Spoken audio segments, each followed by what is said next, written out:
मुस्लिम countries या दूसरे देशों में शोषित हिंदू हैं या शोषित लोग हैं, वो भारत आते हैं तो हम उन्हें नागरिकता देंगे। लेकिन आपकी धर्मपत्नी इल्लीगल माइग्रेंट होके आई हैं, बहुत कागजी चीज़ें हैं, तो फिर कैसे होगा?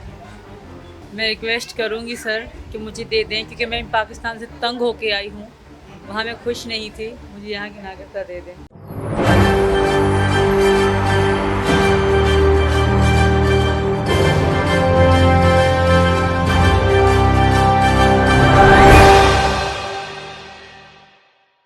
नमस्कार, मैं नाज़मीन खान और आप देख रहे हैं SPN9 न्यूज़। पबजी गेम से मशहूर हुई सीमा हैदर अब यहाँ पर सीमा मीणा बन जाती हैं, क्योंकि सचिन से उनकी शादी हो जाती है और वो खुद कहती हुई नज़र आती है, अब मेरा पाकिस्तान से कोई लेना देना नहीं है। अब मैं ना तो गुलाम हैदर की पत्नी हूँ और ना ही मैं पाकिस्तान की एक नागरिक हूँ। सीधे तौर पर वो कहती हैं कि अब उन्हें भारत की नागरिकता मिलनी चाहिए और भारत में भी उन्हें पनाह मिलनी चाहिए और पूरी कानूनी प्रक्रिया के तहत भारत को उन्हें अपनाना चाहिए। सीधे तौर पर सीमा यहाँ पर कहती हुई नजर आती है। लेकिन जिस तरीके से खुलासे होते हैं, यहाँ पर एक तरफ जासूसी कांड का जिक्र होता है तो दूसरी तरफ ये देखा जाता है कि सीमा हैदर यहाँ पर बेशक शादी करके पाकिस्तान से भारत में तो आ जाती हैं, लेकिन अभी भी उन्हें नापसंद किया जा रहा है। तमाम लोग इस प्यार को बेबुनियादी बता रहे हैं और तमाम लोगों का ये भी कहना है कि वापस सीमा हैदर को पाकिस्तान भेज दिया जाए, क्योंकि एक ये जासूस है। लेकिन एक मुद्दा तो ये है, लेकिन दूसरी तरफ मुद्दा उनके बच्चे, दूसरी तरफ मुद्दा यहाँ पर सचिन के परिवार वाले हैं। यहाँ पर सचिन की खुशी के लिए उन्होंने सीमा को तो अपना लिया, लेकिन यहाँ पर सीधे तौर पर उनकी नाराज़गी यहाँ पर जाहिर होती हुई नज़र आ रही है, जो यहाँ पर उनके बच्चों के प्रति भी देखी जा रही है। बच्चे बार बार यहाँ पर सीमा से कहते हुए नज़र आते हैं कि उन्हें वापस अपने परिवार के पास जाना है। तो ऐसे में सीमा हैदर की मुश्किलें फिर से खड़ी होती हुई नज़र आ रही हैं। सीमा हैदर का भारत में रहना नामुमकिन सा लग रहा है, क्योंकि एक एक करके कई खुलासे सीमा हैदर पर होते हुए नजर आ रहे हैं। अब इस पूरे मामले पर CBI जांच भी बिठाई गई है और जांच में अगर सीमा हैदर यहाँ पर कसूरवार ठहराई जाती हैं तो सीधे तौर पर भारत में रहना उनका मुश्किल हो जाएगा और सीधे तौर पर सीमा हैदर गिरफ्तार भी हो सकती हैं। इन तमाम मुद्दों को लेकर हमारी टीम ने सीमा हैदर और सचिन मीणा से बातचीत की। क्या कुछ सीमा हैदर अपने से जुड़े हुए इन मुद्दों को बताती हुई नजर आती हैं, देखिए इस रिपोर्ट में। कई बार हमने देखा है कि लोग प्रेम को लेकर कहते हैं कि प्रेम भटकने का राह है, लेकिन कई बार प्रेम मिलने का भी नाम है। प्रेम अपने आप में ज़िंदगी समेटे हुए है, दुनिया समेटे हुए है, देश समेटे हुए है। आज भारत के ग्रेटर नोएडा में, यूपी का जो ग्रेटर नोएडा है, वहाँ पे ऐसा ही एक जोड़ा है सचिन का और सीमा हैदर का, जो अपने प्रेम के संघर्ष के लिए लड़ रहे हैं। और अब देखना ये है कि पनघट की डगर कितनी दूर और किस तरीके से तय होगी। सीमा जी और सचिन जी, आपका बहुत स्वागत है। थैंक यू सर, धन्यवाद। आपसे एक पहला सवाल तो मैं ये जानना चाहूँगा कि आप लोगों की पबजी से मुलाकात हुई। हमारे हिंदुस्तान में और ख़ासकर हिंदू में अपने पति को एजी करके बुलाते हैं, तो पबजी से लेकर एजी तक के सफ़र में कैसा रहा और दो शब्द की किस तरीके से आज ये मुलाकात मुकम्मल हो पाई? बहुत अच्छा था, अच्छी बात करी आपने। पबजी और एजी, मैं इनको मीना जी बुलाती हूँ ज़्यादा, पबजी से मीना जी। तो सही था सर, शुरू में बहुत दुख देखे हैं मैंने ज़िंदगी में, तो शुरू की ज़िंदगी तो पूछे ही ना। पबजी में मिले, यही मेरे दोस्त थे, यही मेरे मतलब एक दुख सुख के साथी होते हैं, यही थे कि मैं अकेली रहती थी। तो यही कहूँगी, सचिन बहुत अच्छे हैं, यहाँ आके मैं बहुत खुश हूँ, इनको पाके मैं बहुत खुश हूँ सर। पता नहीं कि हम बहुत खुशी से रह रहे थे, पता नहीं वो क्या दिन था कि हम में यही सोचे कि यार अब बहुत बार छुप छुप के रहना। वकील से बात करते हैं, बताते हैं कि हम शादी कर चुके हैं और अब कागजी शादी भी करेंगे और बच्चे भी स्कूल जाएंगे। मैं पाकिस्तान से हूँ, वकील के पास गए उन्हें बताने के लिए। उन वकील को भी जो सुन रहे होंगे उनको थैंक यू कह रही हूँ, आपके लिए मैं इतनी फेमस हो गई, लोगों के मुँह पे मैं हूँ। तो शायद अगर वो ऐसा ना करते तो हम एक घर में बैठे हुए थे। फिर भी ठीक है, जो होता है भले के लिए होता है। ऐसे हम हो गए सर, फेमस से हो गए। आप का पहले संस्कृति अलग, परवरिश अलग, देश अलग। अब ये संस्कृति अलग, परवरिश अलग, देश अलग। कुछ हमने आपके सोशल मीडिया पे देखा, आप तुलसी पूजन कर रहे हैं, कान्हा को पूज रहे हैं। तो हमारे यहाँ एक कहावत है कि कान्हा प्रेम जिसने कान्हा को पूजा उसका प्रेम कई बार मुकम्मल नहीं हो पाता, लेकिन जिसने तुलसी को साथ में पूजा उसके घर में सुख शांति समृद्धि आ रही है। तो नई संस्कृति में, पुरानी संस्कृति से नई संस्कृति में जाते हुए क्या अलग लग रहा है या क्या तकलीफें आ रही? तकलीफ़ें तो कोई नहीं आ रही, हाँ अलग थोड़ा सा लग रहा है। अब पूजा करती हूँ तो मतलब पहले तो मुझे थाली घुमाना भी सही से नहीं आती थी, मम्मी ने सिखा दिए थोड़ा थोड़ा, क्योंकि मैं ऐसा कभी करी नहीं पूजा वूजा, तो अब आने लगी है। आहिस्ता आहिस्ता और भी सीख लूँगी। अभी पाकिस्तानी भी शक उठा रहे हैं कि तुम हिंदुस्तानी थी, हिंदुस्तान चली गई, पर मैं थी पाकिस्तानी, अब हिंदुस्तानी हूँ। जैसा अगर हमारे भारतीय संस्कृति में या भारत में या अमूमन पाकिस्तान में भी हर जगह सास बहू ससुर सास बन रही है ठीक से एकदम सेवा कर रही है। अभी तो बन रही है, आगे का पता नहीं। पापा बहुत अच्छे हैं, मेरे पापा नहीं है ना मेरी मम्मी है, तो मैं इनसे वैसा ही प्यार करूँगी।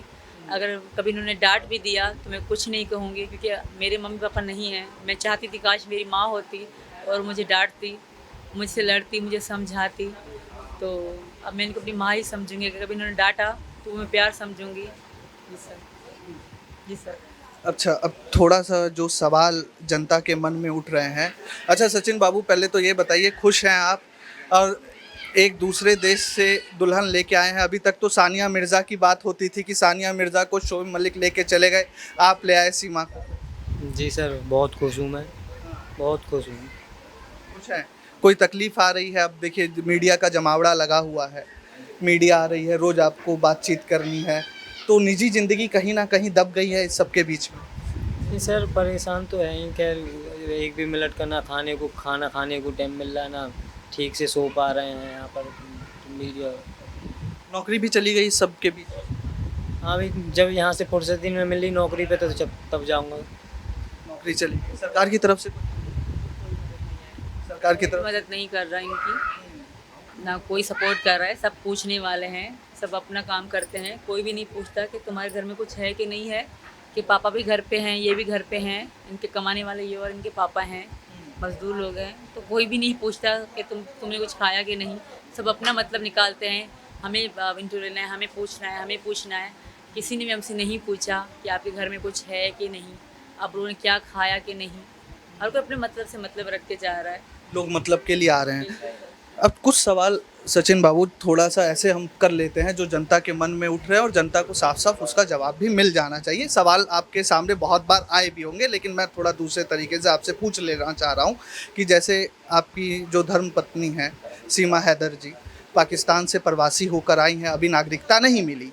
भारत में जो नागरिकता लेने के नियम है उसमें ये है कि अगर कोई प्रवासी व्यक्ति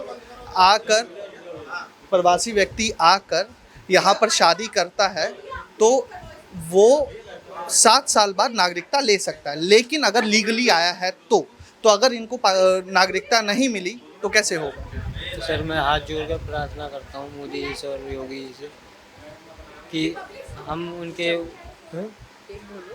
ना वो हाथ जोड़ अभी से इंस्ट्रक्शन दे रही हैं अपनी आगे की जिंदगी कैसे चले। प्रार्थना करते हैं कि यहाँ की इसे नागरिकता दी जाए और हमारा घर परिवार बस खुश रहे, बस ये चाहते हैं हम, और कुछ नहीं चाहते। बोल रही हैं बॉडी बिल्डर बना दो, जैसे बना दूंगी, जिम भेजूंगी इनको। मैं ये पूछना चाह रहा हूँ कि जैसे अभी सरकार और लोगों का, खासकर लोगों का कहना है और आपको लेकर लोगों में कन्फ्यूज़न भी है, जैसे आपने पिछले अपने साक्षात्कार में इंटरव्यूज़ में बताया कि आपकी पढ़ाई लिखाई 5वीं तक हुई है, लेकिन उसके बाद लोग ये कह रहे हैं कि जो महिला 5वीं तक पढ़ी है वो कैसे आधार कार्ड एडिट करवा सकती है, कैसे पुलिस से झूठ बोल के भारत में आ सकती है। इससे सीमा सुरक्षा को लेकर, और अगर कल को यहाँ पे NIA या रॉ आकर वापस आपको डिपोर्ट कर देती है तब? पहले तो मैंने किसी पुलिस से कोई झूठ नहीं कहा और कोई एडिट भी नहीं करा। जो बात सच थी मैंने सब बताई। रही बात मेरे वापस जाने की, ये मेरा नसीब होगा, जो मेरे नसीब में लिखा होगा। मेरे नसीब में लिखा था भारत आना, मेरे नसीब में लिखा था जेल जाना, अब मेरे नसीब में जो लिखा होगा सर वही होगा। आपसे ये जानना चाहूँगा कि जिस पारिवारिक पृष्ठभूमि से आप आई हैं, ठीक है, जो पारिवारिक पृष्ठभूमि आपकी रही है, कराची और ये ग्रेटर नोएडा है, ऐसा जब आप कराची से शाहजहाँ गई, शाहजहाँ से नेपाल आई, 2 देशों के बॉर्डर और तीसरे देश में अभी आप हैं। अब यहाँ के कानून और वहाँ के कानून एकदम अलग हैं, ठीक है। तो जो पारिवारिक पृष्ठभूमि से आप आ रही हैं, आपके ससुर जो वहाँ पे हैं, मैं यही बोलूँगा, कल की खबर छपी है, पाकिस्तानी मीडिया ने चलाया है कि 7 लाख रुपए और 7 तोला सोना आप लेके गई हैं। वो एक भूखे इंसान है, उनको यही याद होगा पैसा, पर उनका मैंने टका भी नहीं उठाया, ना सोना। सोना मेरा यही जो मैंने पहन रखा है, मेरी मम्मी ने बना के मेरे दहेज में दिया था, मेरे लिए बना रखा था, और मैंने अपना घर बेच के आई हूँ। इसके अलावा कुछ भी सच नहीं है। वो एक गांव के, आपको उनके घर और वो चीज़ें देख के लगा कि वो 7 लाख के मालिक होंगे? उन्होंने तो ऐसा बोला। आपका अगर उनके पास 7 लाख थे तो उन्होंने अपना कमरा क्यों नहीं बनवाया? झोपड़ी में क्यों रह रहे हैं? आपको लगा कि उनके पास वो 7 लाख के मालिक हैं? उनके पास टका नहीं है, वो ब्याज में ले के खा के रह रहे हैं।